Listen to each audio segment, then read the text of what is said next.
মাওলানা মিজানুর রহমান আল আজহারী কি আসলেই কারোর কাছে তিনি বিক্রি হয়ে গিয়েছেন? অনেকেই ধারণা করতেছেন তিনি লন্ডন থেকে তার হাসানা ফাউন্ডেশনে মোটামুটি কয়েকশো কোটি টাকার একটা প্রজেক্ট পেয়েছে।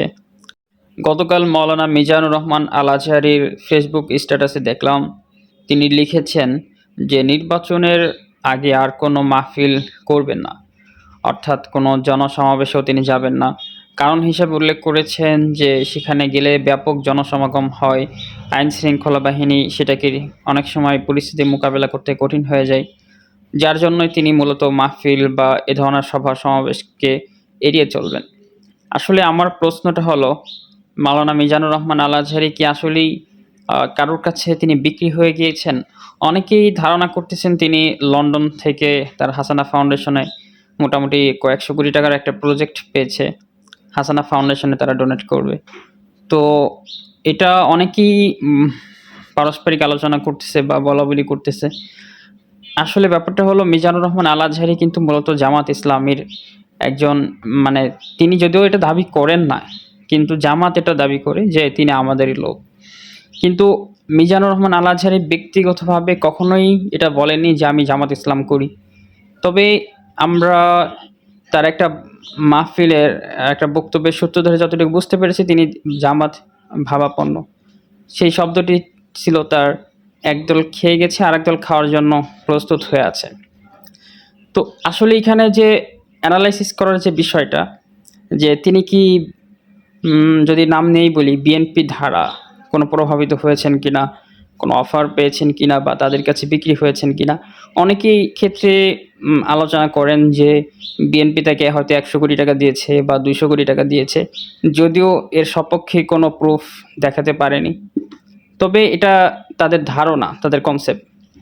তো জামাত ইসলামের একটি আশা ছিল যে নির্বাচনের আগে মিজানুর রহমান আল আজহারীকে নির্বাচনী কাজে তারা ব্যবহার করবেন। তিনি সারা দেশে একটা পথসভা করবেন, ব্যাপক শোডাউন করবেন এবং তার মাধ্যমে এটা সম্ভব যে লক্ষ লক্ষ মানুষ জমায়েত করে নির্বাচনকে প্রভাবিত করা, নির্বাচনে জামাতের পক্ষে একটা ব্যাপক জনসমাগম বা জনবিস্ফোরণ ঘটানো, এটা মিজানুর রহমান আল আজহারীর পক্ষে সম্ভব ছিল। তো এটা হয়তো বা বিএনপি বুঝতে পেরে মিজানুর রহমান আল আজহারীকে হয়তো ম্যানেজ করেছে, এটা অনেকের ধারণা, যদিও আমি এটা বিশ্বাস করি না। তো এই মুহূর্তে একটা যে ইসলামের জন্য বা জামাতের জন্য যে একটা উর্বর সময় ছিল, এটা হয়তো আর সামনে আসবে কিনা আমি জানি না। তবে মিজানুর রহমান আল আজহারী যদি তিনি এই সময়টা নামতেন জামাতের জন্য, তাহলে হয়তো একটা ভিন্ন কিছু হয়ে যেতে পারতো, যেটা বিএনপির পক্ষে সামাল দেওয়াটা অনেক কঠিন, অনেক টাফ হবে।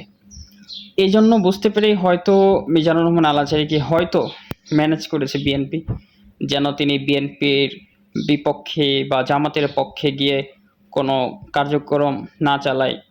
এজন্য হয়তো বা অনেকেই ধারণা করেন যে হতে পারে যে তার হাসানা ফাউন্ডেশনে 100 কোটি হোক বা 200 কোটি হোক বা 50 কোটি হোক, এটা বিএনপি তাকে দিয়েছে যাতে তিনি নিউট্রাল থাকে, কোনো পক্ষ না নেয়।